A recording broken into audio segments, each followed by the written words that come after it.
Quando eu penso na trajetória toda que teve na mentoria, a primeira palavra assim, que me vem à mente é gratidão. Eu tive um diagnóstico bem tardio do TDAH, então eu passei toda a minha infância, minha adolescência e o início da minha vida adulta com muitas crenças negativas sobre mim mesmo, duvidando da minha capacidade, me perguntando se não tinha alguma coisa errada comigo. Depois de descobrir o diagnóstico foi muito difícil, porque daí veio aquele estigma.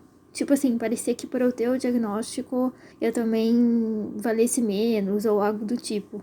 Então, ter a ajuda tanto dos outros profissionais, junto com a mentoria, foi fundamental, assim, sabe? Pra mudar esse mindset. Muitas coisas começaram a destravar e eu consegui resultados até que eu não esperava.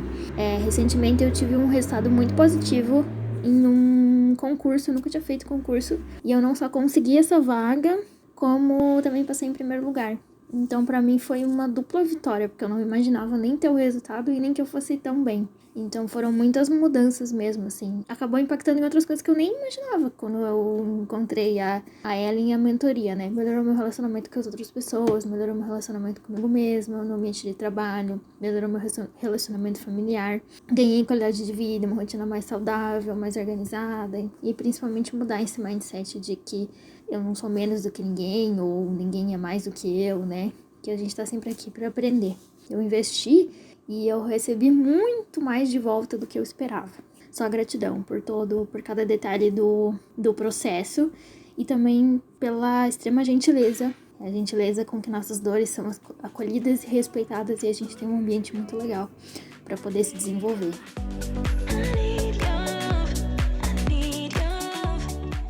Olá meninas, eu sou a Ellen, sejam muito bem-vindas à aula 2 da semana Saindo dos Extremos. Lembrando que nessa semana eu tô te ensinando o caminho para qualquer mulher TEA ou TDAH criar uma rotina produtiva, equilibrada e ainda lidar de maneira mais leve com o diagnóstico ou possível diagnóstico. Na aula de hoje eu vou te mostrar os pilares para você sair da inércia. Mas antes da gente ir para o tema de hoje, vamos relembrar rapidinho o que a gente viu lá na primeira aula? Então, na nossa primeira aula, a gente falou um pouquinho de quais eram os principais erros que você, mulher TDAH, TEA, estava cometendo na tua rotina e que te impedia de ser uma pessoa realmente produtiva. E a gente vai passar por esses erros para relembrar vocês, para a gente conseguir falar do tema da aula 2, certo? Então, vamos lá. Primeiro erro que a gente comentou, né? Ir de um extremo ao outro na organização. Então, a gente já conversou que ser extremamente organizado ou extremamente desorganizado não é a melhor maneira de se levar uma rotina equilibrada, tá bom? A gente comentou também na aula quais foram os prejuízos, né, de um extremo, quais os prejuízos do outro extremo. Então, se você ainda não assistiu essa aula, por favor, fecha aqui e vai para a aula 1 que você vai precisar daquele conteúdo para prosseguir, tá bom? Erro número 2, né, que é o excesso de objetos no ambiente. Então, aqui a gente falou um pouquinho sobre manutenção, sobre limpeza do ambiente, né, do excesso de objetos e informações, tanto físicas quanto subjetivas. Erro 3, tentar arrumar tudo o tempo todo, como a falta de planejamento em tarefas simples podem causar uma sobrecarga em vocês. Erro 4, querer fazer tudo de forma perfeita. Nesse erro a gente falou muito sobre o perfeccionismo e o que ele acarreta na vida, tá bom? Erro 5, usar mais de uma técnica de organização ou não saber para que essa técnica é adequada. Então aqui a gente conversou sobre o mito de, né, quanto mais técnicas e métodos, melhor organizado você é. E a gente comentou também dos malefícios que isso traz e da responsabilidade dessa escolha da técnica adequada, dessa responsabilidade na sua rotina, tá bom, gente? Então a gente falou mais detalhado na aula 1, se você não assistiu isso, volta lá, tá bom? Então, sexto erro, anotar compromissos importantes. Fica a dica aí. Sétimo erro, comparar a sua rotina com as das outras pessoas.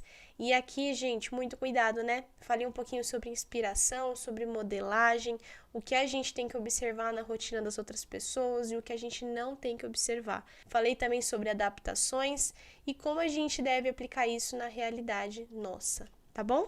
Então, esses foram 7 erros, eu expliquei melhor, a gente detalhou quais são os benefícios, os malefícios de cada um, lá na aula 1, tá bom? Então, gente, se você tá aqui e não assistiu a primeira aula, volta lá e assista, porque é importante que você aprenda na sequência certa esses conteúdos, tá bom? Afinal, essas aulas só ficarão disponíveis por alguns dias. E eu tenho certeza que você não quer perder a chance de começar 2023 com o pé direito de uma forma muito melhor do que você começou esse ano. Então, corre lá e depois você volta nessa aula. Então, bora lá, vamos falar de conteúdo então, gente. Quando a gente fala de organização, a gente tem que se atentar a 3 principais esferas na nossa vida. A primeira esfera é a pessoal, a segunda é a geral e a terceira eu considero profissional/acadêmica, tá? E aí, em cada uma dessas divisões, é necessário uma intensidade e ferramentas diferentes para você lidar com essas áreas. E aí, eu gosto muito de começar falando, sobre a organização geral, porque sem ela, gente, é muito improvável que você seja produtivo em outras áreas da tua vida, em outras esferas da tua vida, Não que seja impossível, mas com certeza o esforço e os obstáculos vão ser muito maiores, tá? Então, é importante lembrar que todas as dicas e ensinamentos que eu tô dando aqui, eles podem ser aplicados a qualquer ambiente ou situação, aí só cabe você adaptar como desejar, tá bom? E aí, pessoal, quando a gente fala de esfera geral, ela literalmente é uma esfera central na nossa vida e que dela parte basicamente a ordem como as coisas nas outras esferas irão funcionar. Então, eu gosto muito de falar, quando a gente trata de esfera geral, sobre pilares. Quais são os pilares básicos de organização que a gente pode colocar na esfera geral e que vai facilitar o nosso processo de organização em todas as áreas da vida, tá? Aqui, no caso, a gente vai falar sobre a setorização, sobre a caixa de entrada e sobre o famoso checklist. E aí, falando um pouquinho desses pilares, vamos lá na tela, gente. O primeiro deles, é a setorização. Então, aprender a setorizar o nosso ambiente, como vocês estão vendo aí na tela, que é a foto dessa planta, é uma foto, é uma imagem, de um ambiente, de uma casa, de um apartamento, e aí a gente vai dividir dessa forma em que vocês estão vendo, por cômodos e áreas. Ellen, eu preciso ter uma casa com umas divisórias, com parede certinho de um cômodo para outro. Ah, minha casa é conceito aberto, ou eu moro num flat, eu moro numa casinha super pequena. Gente, os setores ou ambientes são por funcionalidade. Então, supondo que você mora numa casinha muito pequenininha e que a sua sala é junto com a cozinha. Você consegue identificar de forma clara qual é a sala e qual é a cozinha? Qual é o espaço que você usa como sala e qual é o espaço que você usa como cozinha, tá bom? Então, a setorização aqui se trata desses ambientes. Como você enxerga de acordo com a funcionalidade, e não literalmente um ambiente físico, porque a gente sabe que nem sempre é possível ver dessa forma. Então, nessa forma aqui que vocês estão vendo na foto, a gente está dividindo como setor, como um local, como um cômodo. E depois dessa divisão, a gente vai classificar por importância e funcionalidade, Então, qual é o ambiente que exige mais atenção, que é mais suscetível a estar em caos, ou seja, a desorganização.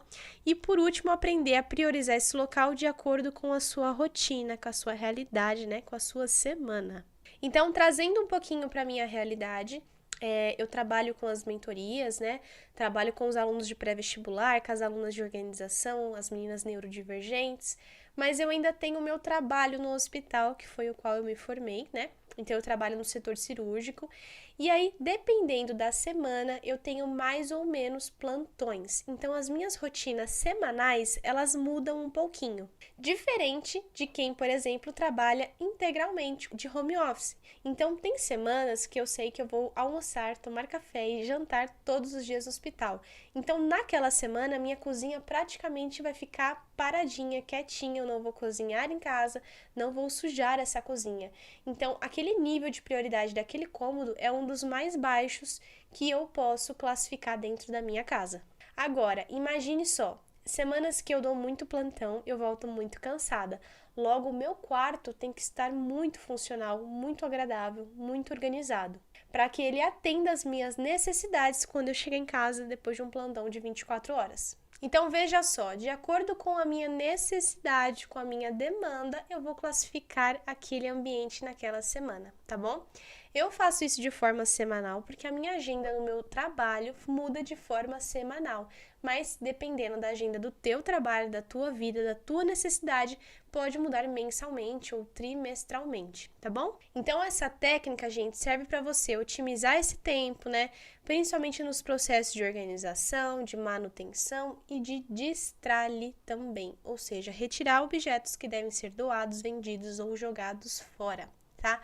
Produzir esse ambiente aconchegante que não te traga nenhum tipo de sobrecarga e, além disso, evita que a gente tenha que fazer serviços de limpeza ou manutenção, tarefas domésticas durante todos os dias da semana, sem qualquer tipo de priorização. Sobra mais tempo para você, né, para você se cuidar e até mesmo para você praticar um hobby, descansar e não ter essa sobrecarga de energia que normalmente nós TDAHs e TEAs temos. Gente, aqui só abrindo parênteses, tá? Não quer dizer que você não seja neurodivergente, que você não sinta a sobrecarga de uma rotina puxada, tá?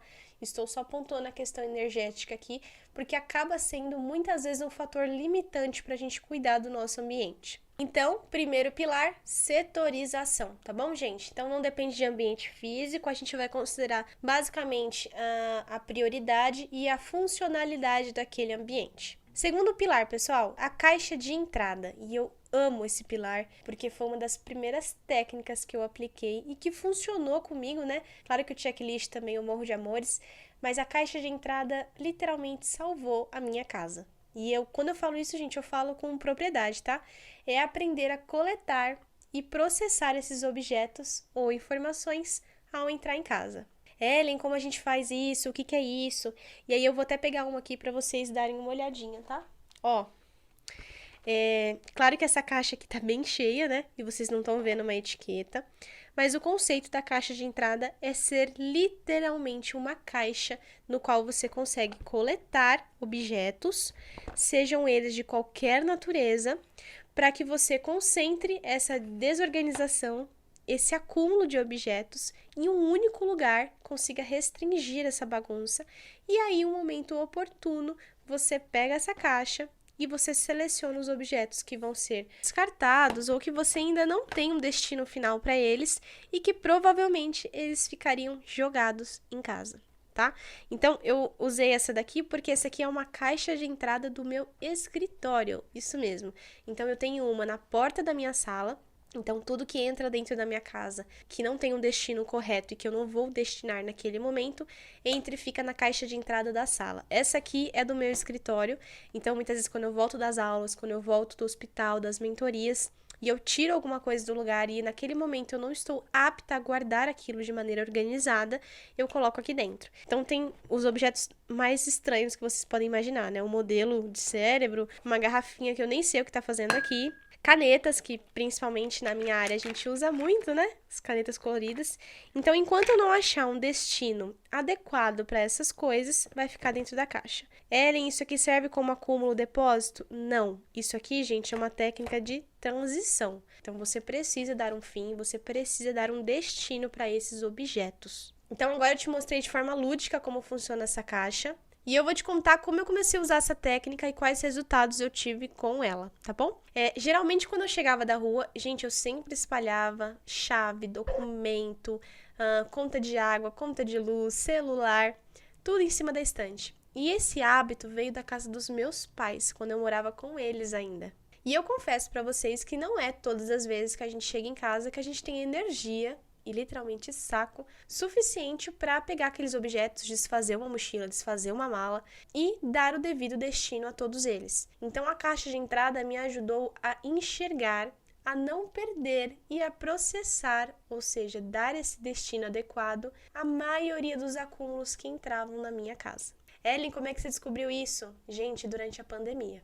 Então, durante a pandemia, principalmente naquele período que a gente estava com muito medo de contaminação, que os objetos também estavam trazendo a contaminação para dentro de casa, eu e meus pais decidimos colocar essa caixa de entrada, que a gente não sabia que tinha esse nome na época, lá em 2020, e tudo que chegava em casa, chave, documento, carteira, celular, a gente colocava dentro daquela caixa para conter a bagunça, porque a gente estava muito tempo em casa junto, então a desorganização aumentou consideravelmente, porque na minha casa todo mundo trabalhava fora, então a casa meio que ficava sem uso durante o dia, só tinha uso à noite. Então esse foi um dos pontos, e o outro ponto foi para higienizar esses itens. Então pra gente foi muito benéfico, porque a gente começou a perder muito menos coisas e evitar também o uso, né, e a contaminação pela Covid-19, que foi um dos principais motivos de eu ter começado a usar essa técnica lá em 2020. Quando eu me mudei para minha casa, eu não pensei duas vezes em criar essa técnica aqui, até porque eu tenho uma estante consideravelmente grande, bem na porta de entrada, então todas as vezes que eu entrava em casa, eu me sentia tentada em colocar qualquer objeto que eu tinha na mão em cima dela. E, gente, aqui em casa, um dos pontos críticos pra gente é a sala. Então, se a sala estiver desorganizada, ou seja, se esse setor da sala estiver desorganizado, geralmente ele acaba causando outras desorganizações pelos outros ambientes. É como se a gente não se sentisse motivado o suficiente ou se sentisse influenciado a não ter cuidado em ter a manutenção nos demais ambientes. Então, a caixa de entrada ajudou a conter essa desorganização. E aí, o conceito de caixa de entrada realmente é para ficar na entrada da casa ou na entrada do ambiente no qual você quer conter essa desorganização. E também faz referência à caixa de entrada, gente, do e-mail. Então, imagina lá que você tem o seu Gmail, o seu UOL, né, o seu Globo, e que você abre o seu e-mail, como é que chama? Caixa de entrada. Tudo que você recebe, na maioria das vezes, fica separado em abas. Promoções, redes sociais, spam, lixeira e caixa principal. De tempos em tempos, no mundo ideal, você deve pegar todos aqueles e-mails, selecionar, deletar, processar, arquivar e tudo que for importante, você vai guardar. Então, isso significa que todas as informações e objetos que você entra em contato devem ter um destino e endereçamento correto para eles. E se você não sabe ou não é possível fazer naquele momento, ele deve ficar em um ambiente transitório. No caso do e-mail, na página inicial. E no caso da nossa casa, no nosso ambiente de convívio ou trabalho, em uma caixa física, como é a caixa de entrada. Então, é uma primeira forma bem simples de você conter o caos que deve estar acontecendo aí na sua casa. Então, vamos falar do terceiro pilar, gente? Também é um dos meus favoritos, que é o checklist. Nossa, Ellen, mas eu já usei isso, eu já conheço. Aguarde. Gente, desde já eu quero deixar bem claro que, apesar de ser uma técnica muito conhecida, as listas em geral são muito mal utilizadas. Tá? Então, se você soubesse o poder de uma lista bem feita, você jamais teria se questionado sobre isso. Gente, as listas ou famosos checklists, né, têm funções específicas no nosso dia a dia e não servem apenas para lembrar a gente de comprar algo no mercado, de lembrar a gente de algum compromisso, né? Eu particularmente uso tanto na minha vida pessoal, quanto profissional, quanto estudos. Eu vivo à base de listas, tá bom? Lembrando, gente, que eu tô falando sobre checklist aqui, se você não usa nenhum método de organização, com certeza ele é a melhor opção para você começar a criar hábitos e rotinas, tá bom? Além de ser muito poderoso, ser muito prático de se aplicar, ele é de fácil entendimento. E mesmo que você tenha um sistema de organização mais complexo, o checklist serve como técnica complementar, tá bom? Então, você não precisa abrir mão de uma técnica ou outra para usar o checklist. Geralmente, ele agrega de forma positiva, tá? Então, lembra que a gente comentou lá na primeira aula sobre a questão de usar diversas técnicas? Nesse caso aqui, você não precisa se preocupar com o fator do checklist. E aí, gente, eu queria trazer um pouquinho para vocês sobre uns pontos que vocês devem tomar cuidado em relação ao checklist e que, se vocês não conseguem visualizar esses pontos, né, não tomam cuidado, pode comprometer a funcionalidade dele. Então, sobre as listas, né, gente, é legal lembrar que quanto mais lúdica, quanto mais bem feita e quanto mais colorida, ajuda o nosso sistema de alerta, sistema cerebral, a transformar informações em emoções. E também tem um processo de associação por cores que acaba sendo muito benéfico no dia a dia, principalmente em áreas da vida. O que eu quero dizer com isso? Itens de cunho pessoal sempre vou anotar em laranja, itens de cunho profissional sempre em roxo, itens de cunho acadêmico sempre em rosa. Então, essa forma de associação também nos ajuda a medir quanto a gente dedica de tempo e energia para determinadas áreas da nossa vida. Então, quanto mais lúdica, melhor, quanto mais cores, melhor. Mas se você não for do tipo de pessoa que não gosta de canetinha, que não usa essas cores, somente fazer de forma clara e caprichada já serve, tá bom? Além disso, né, gente, usar um papel ou bloco não descartável. Isso significa que quanto mais cuidado, mais capricho, melhor. E menor a chance de você deixar aquela lista ou menosprezar aquela lista. Lembre-se que ela também é um método de organização. Pode não ser um planner, uma agenda, um bullet journal, algo mais complexo. Mesmo assim, merece atenção e cuidado para que o seu cérebro também entenda a importância subjetiva daquele objeto. Tá? Então é muito comum a gente ver por aí, anotei no papel, coloquei no bolso, nunca mais vi o papel. Na verdade, você achou ele dentro da máquina de lavar depois, né? Então é por isso que eu sempre reforço que essas listas não podem ser descartáveis, tá? Pelo menos no primeiro momento. E aí, gente, terceiro ponto, né? Quanto mais detalhada e dividida em subtópicos, mais eficiente ela irá se tornar para você. Gente, afinal, é muito mais fácil você cumprir 2 ou 3 tópicos, subtópicos de uma tarefa maior do que um pacote enorme de várias tarefas de uma única vez. Então, supondo que você se propôs a arrumar o seu armário de roupas, você não vai colocar no checklist arrumar armário de roupas, porque isso inclui muitas mini tarefas e subdivisões que provavelmente não será possível cumprir no tempo que você tem disponível e nem energia. Então, o que seria mais adequado? Você subdividir esse pacotão, né? Essa tarefa grande. Como eu faço isso, Ellen? Supondo que você tenha, 4 gavetas. Então, arrumar a gaveta de meias, arrumar a gaveta de blusas, arrumar a prateleira de calças. Subdividir, porque assim, dessa forma, você consegue riscar mais itens e caso não dê tempo, você sabe exatamente o que falta para você fazer, tá bom? Te traz clareza, isso é muito importante, gente. As listas, elas são mega eficientes, mas não trabalham sozinhas. Como eu falei para vocês, elas precisam de um sistema de apoio por trás, de um planejamento mãe, que aí pode ser um calendário, um planejamento semanal, uma planilha, um bullet journal, um planner, tá bom? Então, num primeiro momento, totalmente aceitável você usar checklists, mas em um segundo momento, ele precisa entrar como técnica complementar. Mas isso é um assunto para um outro momento. Sinceramente, gente, o checklist ele foi um dos primeiros métodos que eu testei lá atrás, há muitos anos, e foi o primeiro que funcionou em relação ao meu TDAH. Eu sempre achei que eu não teria capacidade de ser uma pessoa organizada. Inclusive, infelizmente, eu ouvia isso de muitas pessoas ao meu redor, que atualmente se surpreendem positivamente com a vida que eu levo. Eu tinha o costume, gente, de começar mega empolgada e depois abandonar na metade do caminho as tarefas, os métodos de organização, e aí com o checklist bem detalhado, eu consegui ir cumprindo esses pequenos passos e tendo esse feedback, né, muito bom, colher esses pequenos resultados, gerar essas pequenas doses de dopamina no meu cérebro e conseguir criar um carinho especial por esse processo, principalmente pelo meu dia a dia. O checklist também é uma ótima forma de ajudar a driblar a disfunção executiva, de uma maneira mais simples, menos dolorida e mais prática. Então, pessoal, só revisando o que a gente acabou de conversar, os 3 pilares básicos para você aplicar na esfera geral da tua vida são a setorização, que é priorizar ambientes e setores da tua casa por prioridade e funcionalidade, a famosa caixa de entrada, que ajuda no processo físico de desorganização, e o checklist, que é a primeira técnica, um pouquinho mais complexa, para você dar um fim nessas tarefas pendentes que você tem no dia a dia.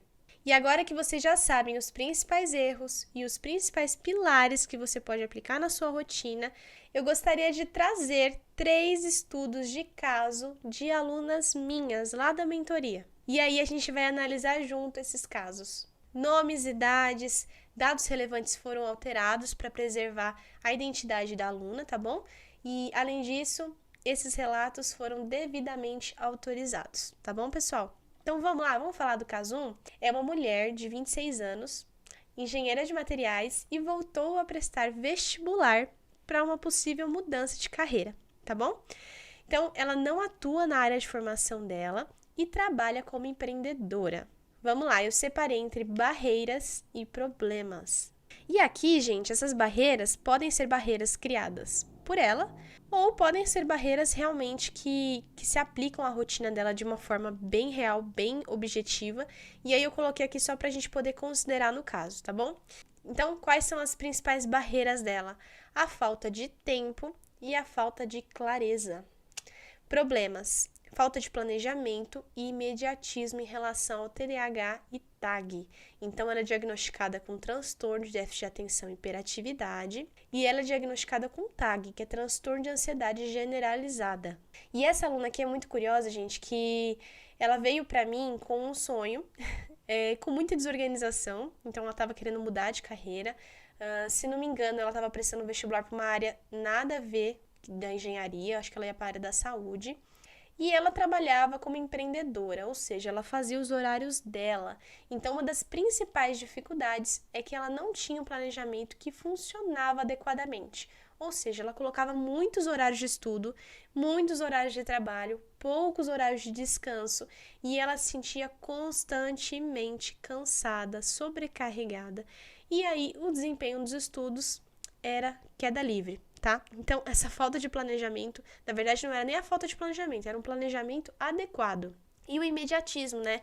Principalmente quando a gente fala de estudos, pessoal, pré-vestibular, concurso, demanda muita persistência e resiliência, porque você estuda 1 ano, 2 anos, 3 anos, dependendo da periodicidade da sua prova, né? E do nível de dificuldade desse concurso, você precisa dessa certa resiliência. Você precisa colher resultados positivos durante esse processo até para sustentar a tua motivação. Mas mesmo assim, com tudo que a gente falou aqui, ela era muito imediatista. Então, muitas vezes ela não tinha o conteúdo completo ainda, ela não tinha a capacidade de resolver certas questões, certas provas, por conta da falta de conteúdo e ainda assim queria colher os resultados. Por conta do planejamento ineficiente, ela não conseguia estudar adequadamente, não conseguia reter o conteúdo, não descansava, logo não tinha um bom desempenho nas provas e simulados. Então, para ela, era uma questão assim de capacidade para ela. Ela se sentia muito mal com isso e colocava em xeque a aprovação dela.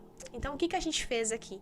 Um planejamento separado para estudo, somente com os detalhes em relação a capítulo, livro, material, videoaula que ela estudava remotamente, e um planejamento que incluía a vida profissional dela, que era um pouco mais liberal, e a vida pessoal dela, para que assim ela tivesse uma noção real do que ela tinha de tempo disponível para descansar, para sair, para trabalhar e principalmente para estudar.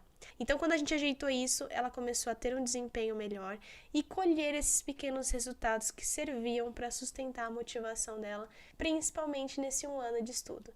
E, gente, ela foi aprovada, conseguiu ser aprovada no curso que ela queria, numa classificação muito boa, aliás, e conseguiu conquistar aí mais um sonho dela e agora já é universitária novamente, tá bom? Quis trazer esse caso porque às vezes a galera tem um certo medo de mudar de carreira, né? Mas eu tô mostrando pra vocês que é completamente possível e que são pequenos ajustes que a gente faz e que mudam o cenário todo.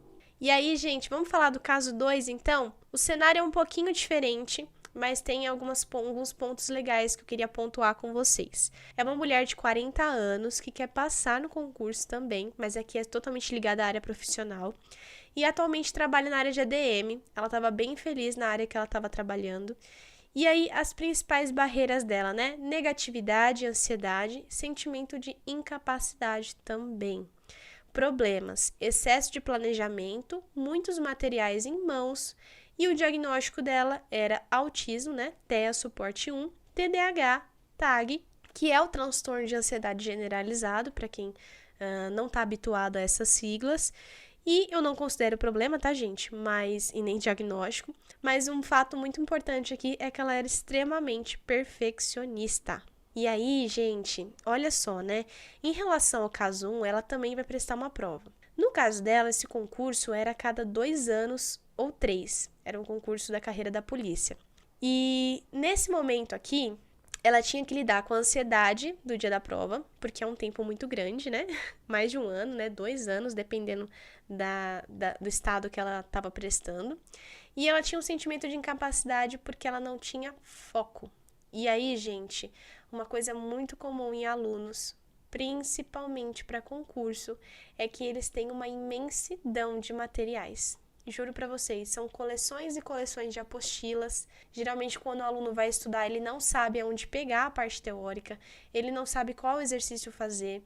E aquele excesso de informações, lembra da nossa aula? Aquele excesso de materiais não colabora. Na verdade, ele só prejudica, porque tira a sua clareza, você não tem segurança, muitas vezes você olha o mesmo conteúdo em diversas fontes e ainda te faz gastar tempo.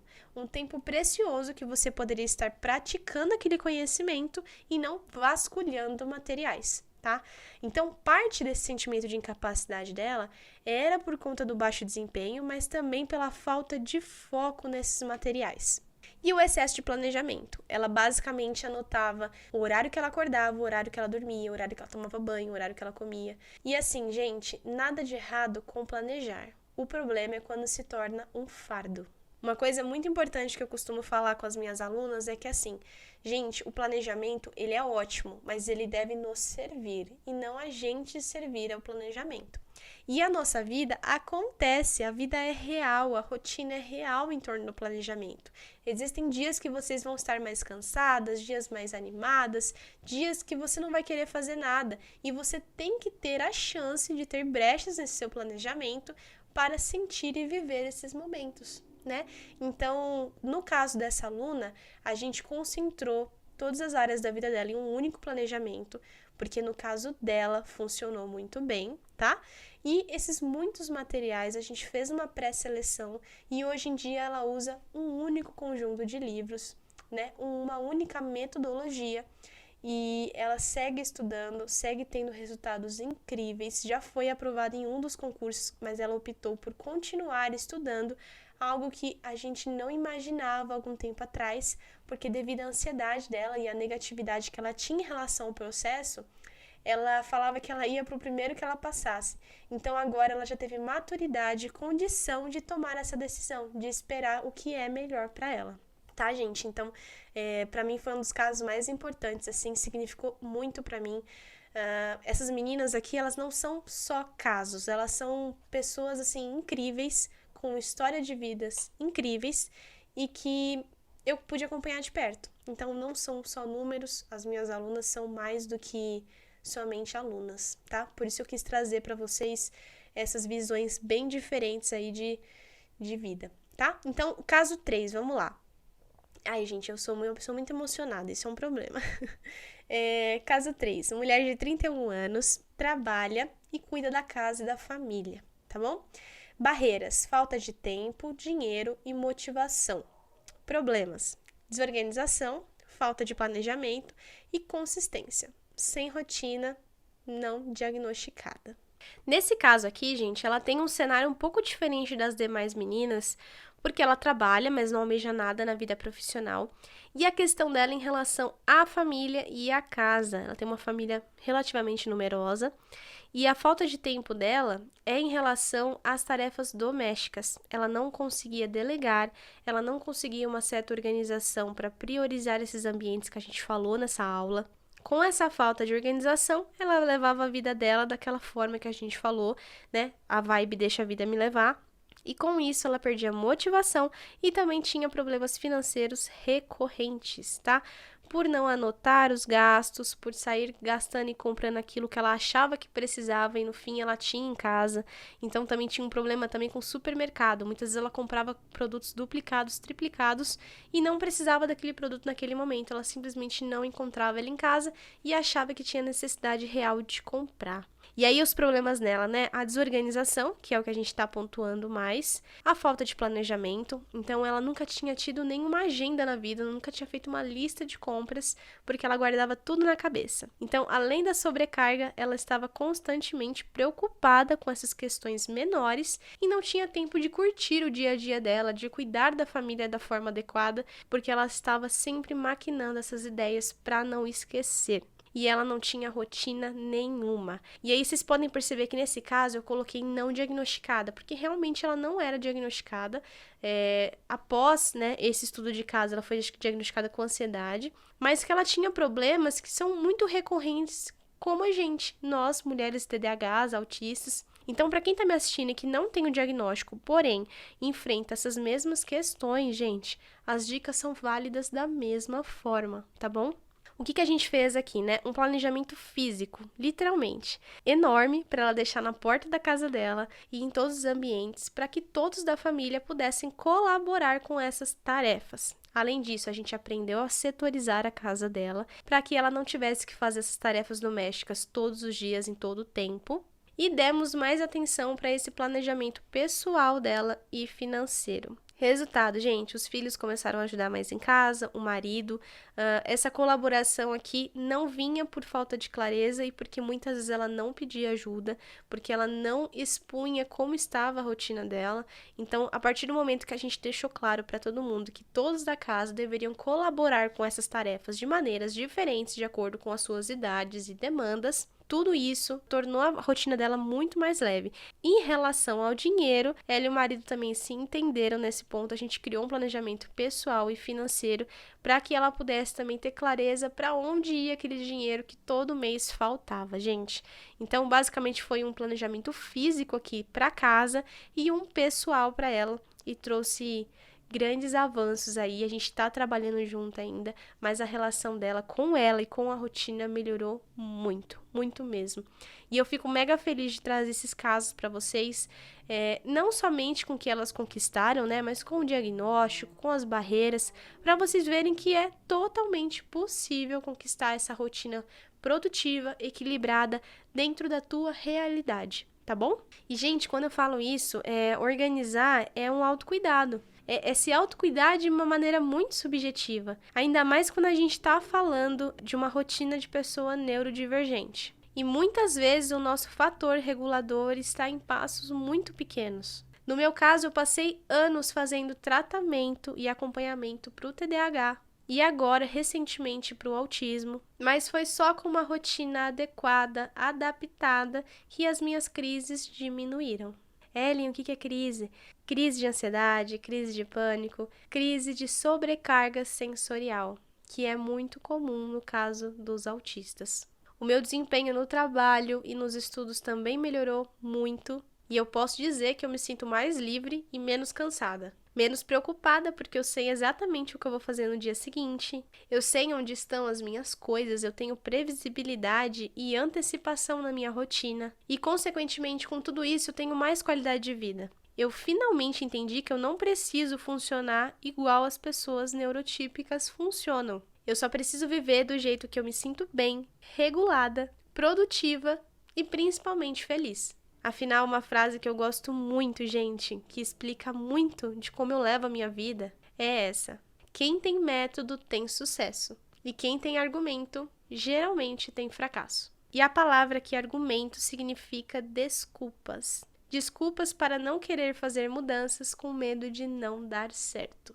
Então, depois de você ouvir tudo isso que eu te falei hoje, né, de eu ter te mostrado nessas 2 aulas, você ainda assim pode ter problemas para se organizar e manter essa rotina, assim como eu tive. Talvez você não saiba qual é a melhor técnica para aquela área da tua vida ou para aquela tarefa que você tem que cumprir. Não sabe quais técnicas e métodos se conversam, se complementam, ou qual é mais adequada para você naquele momento. Talvez você não saiba se está fazendo da maneira correta ou se está fazendo adaptações úteis e necessárias. E, principalmente, não saber o que você está analisando ao colher os resultados daquele teu planejamento. Então, como saber se essa rotina nova que você está implementando está gerando resultados positivos de fato? E foi pensando nisso que esse ano eu criei a mentoria Divergente. Foi nessa mentoria que eu tive a oportunidade de ajudar diversas alunas, inclusive as alunas que eu trouxe no estudo de caso. Foi nessa mentoria que eu ajudei essas alunas a descobrir essas técnicas e adaptar elas à realidade de cada uma. Dar o feedback correto, dar o apoio e suporte que elas precisam. E analisar os resultados e ver se a gente precisa fazer alguma mudança.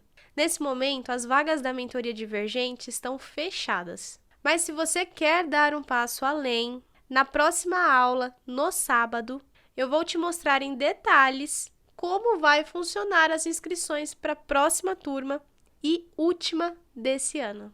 Mas agora eu vou te passar uma tarefa. Escolha um dos 3 pilares que a gente conversou nessa aula e comece a aplicar um deles. Eu vou te pedir que você tire uma foto ou você filme aplicando esses pilares e compartilhe nos stories e marque o @Sinapse Criativa. Eu prometo que eu vou repostar todo mundo que estiver começando a aplicar uma dessas técnicas que eu mostrei aqui hoje. E aproveitando, o tema da nossa terceira aula será como conseguir cumprir qualquer tarefa. A gente vai falar muito sobre a estrutura de uma tarefa de sucesso. Estamos combinadas? Foi um prazer tê-las aqui comigo e a gente se vê na próxima aula.